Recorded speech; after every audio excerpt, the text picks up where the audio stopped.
সবাই মিলে জোর করে আমাকে নিয়ে গেল বাজারে। তো আমি তো যেতেই চাইছিলাম না, শরীরটা খুব একটা ভালো না। তবুও বোনটা বারবার বলল, "চল, চল, চল যাই।" তো গেলাম। মার একটু দরকার ছিল, মার একটা টিটেনাস করা দরকার ছিল আর বোনের দাঁতের ব্যথার ওষুধ নেবে। তো তার জন্য আমাদের বাড়ি আমার মাকে একটা বিড়ালে আঁচড় দিয়েছে, তার জন্যই যাওয়া। আমাদের বিড়ালগুলো তো সব মারা গেছে, তো অন্য বিড়াল, তার জন্য ২-৪ বিড়ালের যেহেতু এখন শরীর খারাপ হচ্ছে, তো ভ্যাকসিনটা দেওয়া খুবই প্রয়োজন। তো তার আগে তো টিটেনাস দিতেই হবে।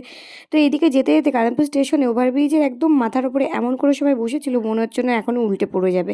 তো আমরা দেখো ফাইনালি চলে এসেছি। ভ্যাকসিন এখান থেকে টিটেনাস দিয়ে ওর দাঁতের ব্যথার ওষুধ নিল। তারপরে আমরা বাজারে ঢুকেছি। বাজারে ঢুকে দেখি মাছ সব বিক্রি হচ্ছে। আর মাছ বাজারে ঢুকলে তো কী বাজে একটা গন্ধ, মানে আমি মনে হয় এই প্রথম ঢুকলাম মাছ বাজারে, আমি খুব একটা যাই না।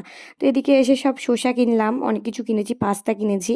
তো এবার বাড়ির দিকে যাব, যখনই দেখি তখন দেখছি এখানে কোথায় মানে প্রহরের অষ্টম প্রহরের গান হয়েছে। তো এখানে প্রসাদ রাধাকৃষ্ণের ভোগ দিচ্ছিল, মানে প্রসাদ দিচ্ছিল। তো এই সুযোগটা মিস না করে এখান থেকে আমরা খেয়ে নিলাম, কারণ ঠাকুর হয়তো চাইছিল, তার জন্যই খেলাম, জোর করে আসলাম সেই জন্য। তো বাড়িতে চপ নিয়ে এসেছি, দেখো মা শসা দিয়ে মুড়ি দিয়ে চপ মাখিয়েছে। তো এটা খেয়ে শুয়ে পড়বো আপাতত। টাটা, গুড নাইট, দেখা হচ্ছে নেক্সট